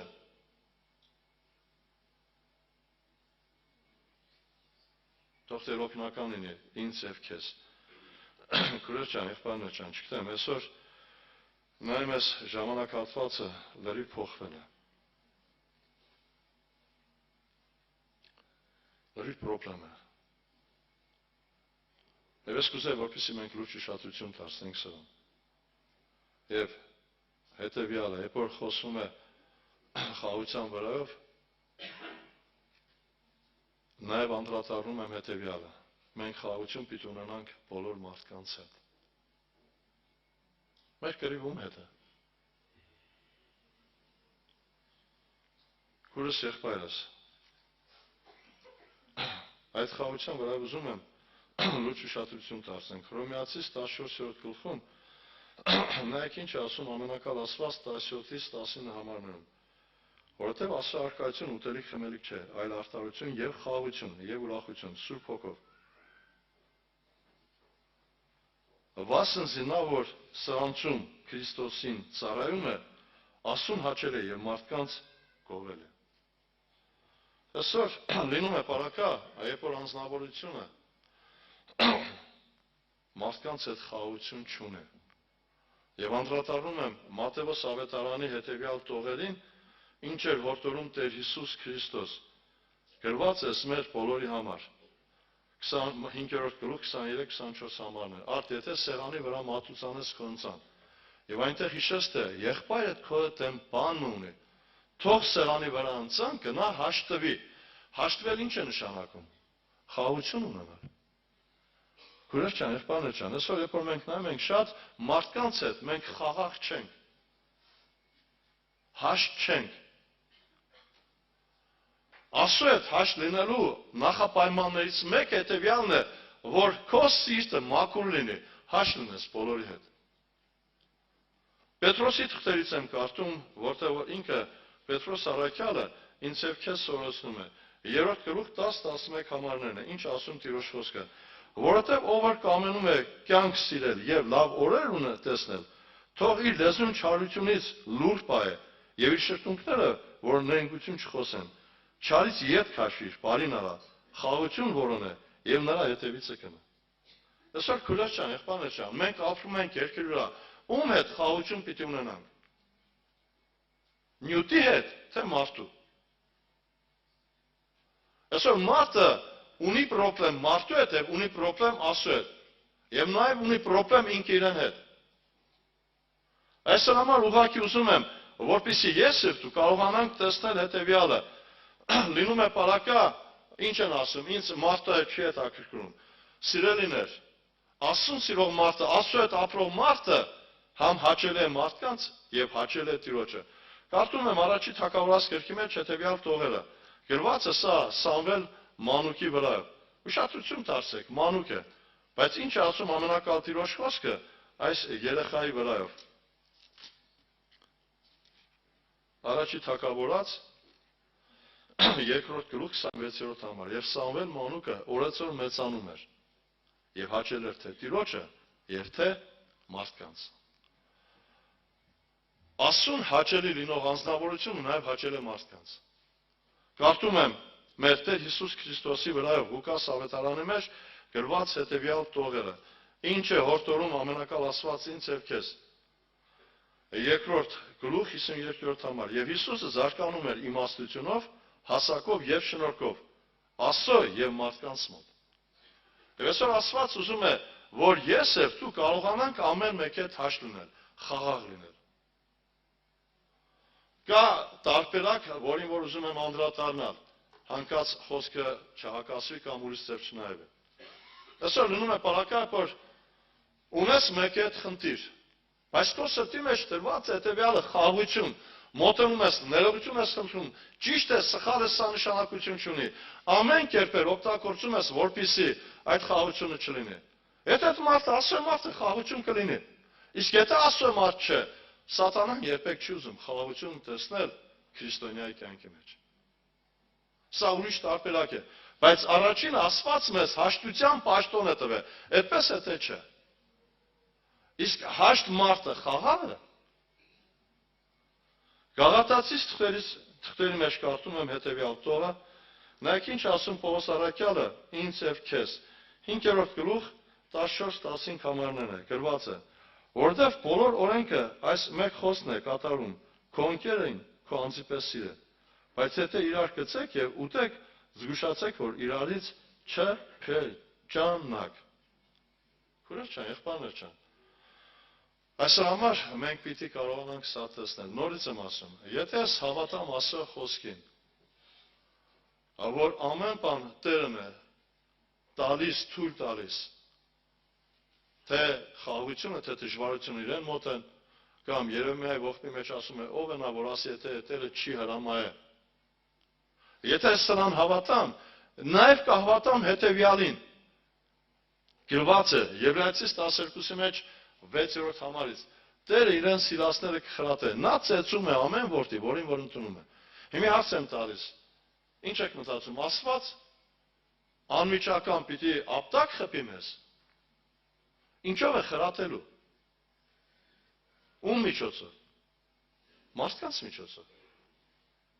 Մարդկանց միջոցով է մեզ ցավեցնում։ Մարդկանց միջոցով է ցույց տալիս մեր մեջ խաղաղություն կա թե չկա։ Գրված է սիրի քո թշնամին։ Հիմա Աստված մեր մեջ սերը ցույց տալու համար ում է օգտագործելու։ Մարդուն։ Ստեփանոսի կյանքի մեջ սա կատարվեց։ Երբ որ Ստեփանոսին քարկոծում էին, Ստեփանոսին ինչ էր աղոթում։ Հայր ների՛ր, անկեղծությամբ կնա։ Հիմա հարց Ստեփանոսի մեջ սեր կա թե չկա։ Մի Աստված իմ քո մեջ ուզում է ցույց տալ, ինչ հապի սեր կա մեր մեջ։ Այդ միտքը բազում անգամ ասել եմ։ Ուշադրություն դարձեք Սաղմոս 2-ն հետևյալ միտքը ասում ինձ եւ քեզ։ 55 Սաղմոսի 12-ից 14 համարներ գրված է, որովհետև եթե թշնամին ինձ նախատիկ տար կհամբերեի։ Եվ եթե ինձ ատողը բարձրանար ինձ վրա կթաքչեի նրանից, բայց դու ինձ հավասար մարդ ես։ Իմ ստակից իմ բարեկամը, որ մենք իրար հետ քաղաքության խորհուրդ էինք անում եւ ասոյթուն ենք գնում ամբողջի հետ։ Ամբարիշտ մարդը եթե մեզ ցավեցնի, անպատվի, չգիտեմ ինչ անում, մենք ցեն չենք անում, այդպես է թե չէ։ Մտածենք ամբարիշտ մարդը։ Աստված գիտե մեր թույլ կողմը, թույլ է տալիս, որ քեզ քո ընտանիքի անդամը, քո հարազատը, եկեղեցու քույր եղբայրը քեզ ցավեցնի։ Որն է բու նպատակը, ցույց տա քո մեջ սեր կա թե չկա, ցույց տա քո մեջ խաղաղություն կա թե չկա։ Բայց մենք ուրիշ տեսանկյունով ենք նայում, մենք ուրիշ ձև ենք մտածում։ Քուրեր չան, եղբայրներ չան։ Ուղղակի կուզեմ, որպեսզի ամեն ինչի մեջ լուրջ մտածենք։ Այսօր մեզ պետք է խաղաղ լինել։ Մի տարածաշրջանում մի հատ եղբայր կա։ Միշտ ասում են, այս մարդը շատ դինջ է, կարծես թե ոչինչ չկա, խաղաղ է։ Իսկ այդ խաղաղությունը ծնվել իրեն կյանքի մեջ Աստծուն վստահելով, Աստծուն հավատալով։ Խնդրանքս է, որ այսօր մենք կարողանանք լուրջ ուշադրություն դարձնել այս վիճակին եւ ամեն մեկ անձնության հետ ունենանք խաղաղություն։ Քուրեր չան, եղբայրներ չան, եթե խաղաղություն չունեցանք, երկինք չենք մտնելու։ Եթե խաղաղություն չունեցանք, Մեր կողմ պիտի լինի հետևյալը, բարգությունը։ Երկրորդ միտքը, որ ուզում եմ ասել, սա խաղաղություն ինքդ քեզ հետ։ Ուրիշ ջան, եղբայրներ ջան։ Այսօր լինում է պարակա, որ մարդը իրեն հետ խաղաղ չէ։ Մի հատ համար եմ ուզում կարդալ, որը գրված է 119-րդ Սամոսի 165 համարում, նայեք ինչ է հորդորում ինձ և քեզ ամենակալ Տիրոջ խոսքը։ 119 Սամոսի 165 համարում մեջ գրված է. շատ խաղաղություն կա քո օրենքները սիրողների համար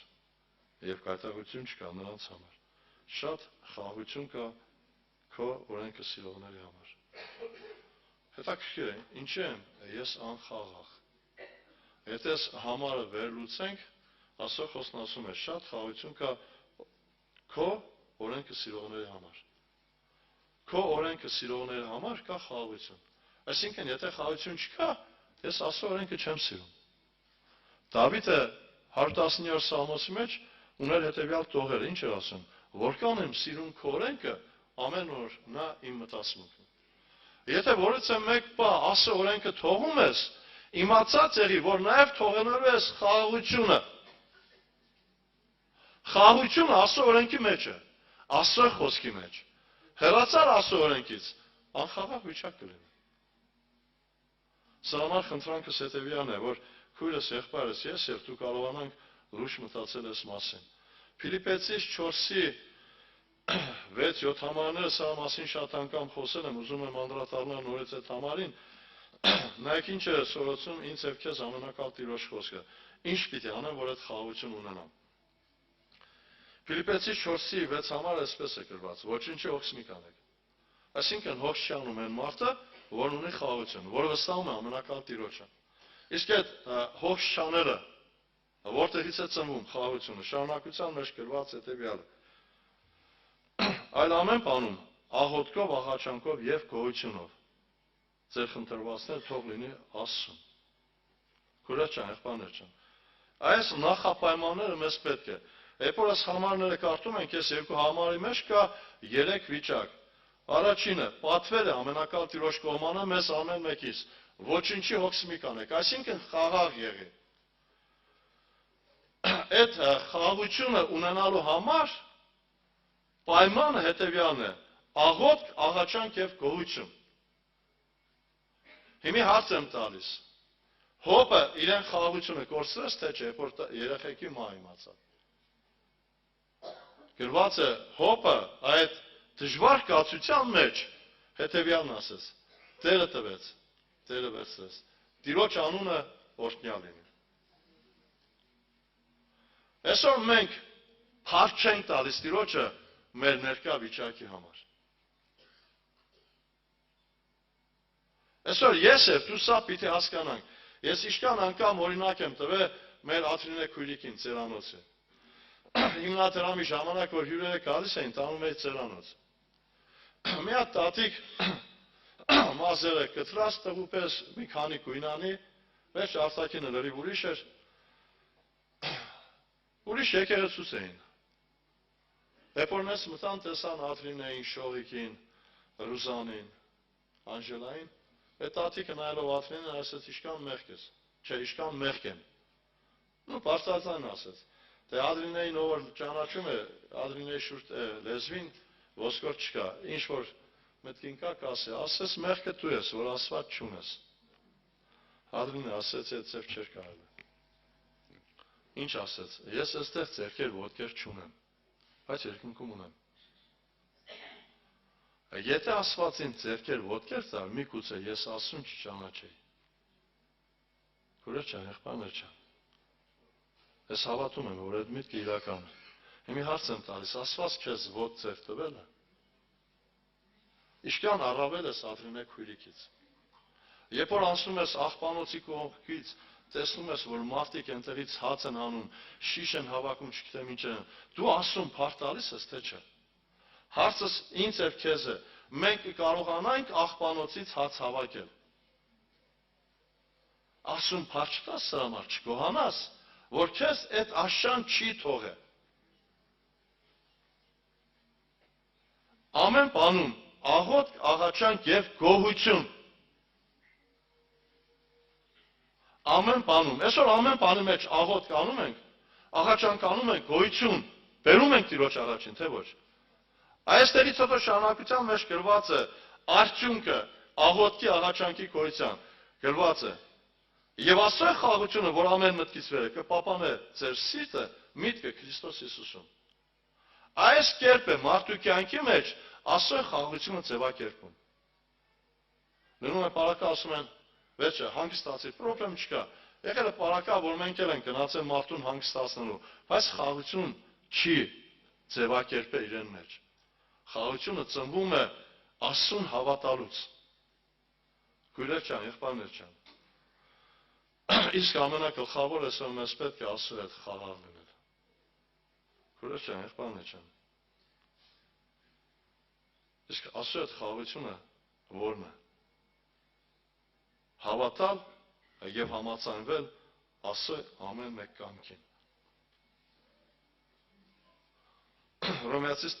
12:2-ը շատ անգամ ես խոսում եմ այս մասին, երբ որ ասում ենք Աստծո կամք կամ համաձայնվել Աստծո կամքին, այդ Աստծո կամքի տակ մենք միշտ ընդունում ենք հետևյալը, մեր կամքը, մեր ուզածը։ Հիմա ինչ եք մտածում։ Հոպի այդ տառապանքները Աստծո կամքն էր, թե չէ։ Եթե խորը ուշադրություն դարձնենք, մարդկայնորեն սա անհնարին է, դժվարին է։ Որն էր Աստծո նպատակը հոպի կյանքում։ Մի քիչ դժվար է, բայց ես հավատում եմ այսպես։ Մատթեոս ավետարան 5-րդ գլխի 8 համարի մեջ գրված է. Երանի ստով մաքուրներին, որ Աստծուն կտեսնեն։ Այսինքն Աստծո ամբողջ նպատակը մեկն է, որ ես եւ դու տեսնենք Աստծուն, լինենք Աստծո հետ երկնքում։ Իսկ սրա համար Աստված ամեն միջոցներ կիրառում է, որ ես եւ դու լինենք երկնքում։ Հիմա Աստված վկայում է հոպի համար, ուղիղ Աստվածավախ եւ կատարյալ, այդպես է թե չէ։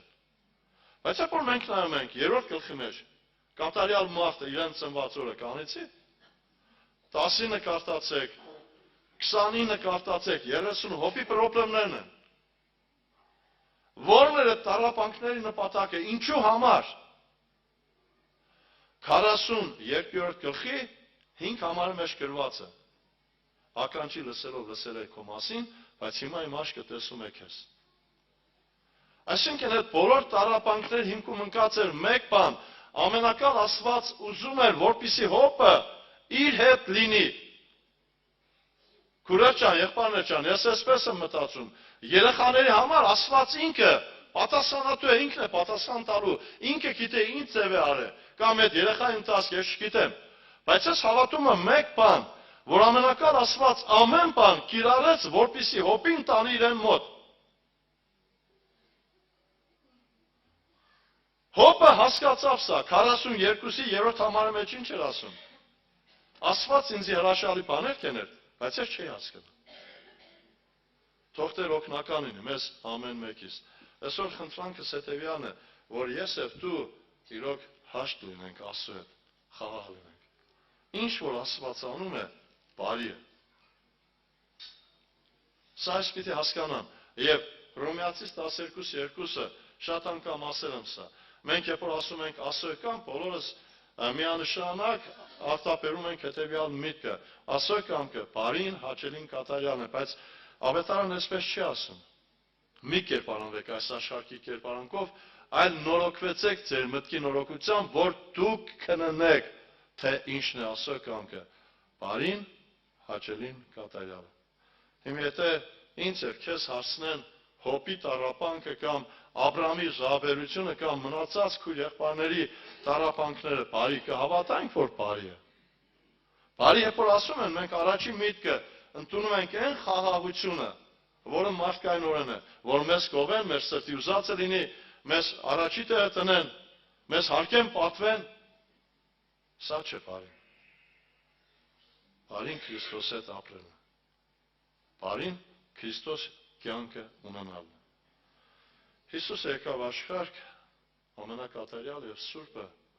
ունեցավ մեզ տառապանքներ, խնդիրներ։ Ես ցույց տվեց մեզ ճանապարհը հավիտենության։ Սկսում է Մսուրից, վերջանում է Գողգոթա խաչափայտի վրա։ Եթե դու այս ճանապարհին ես, հարց եմ տալիս, գոհ ես թե դժգոհ։ Եթե բարձրացել ես խաչը, եւ քեզ խաչում են, ուրախ ես թե չէ։ Թող Տեր օգնականն է։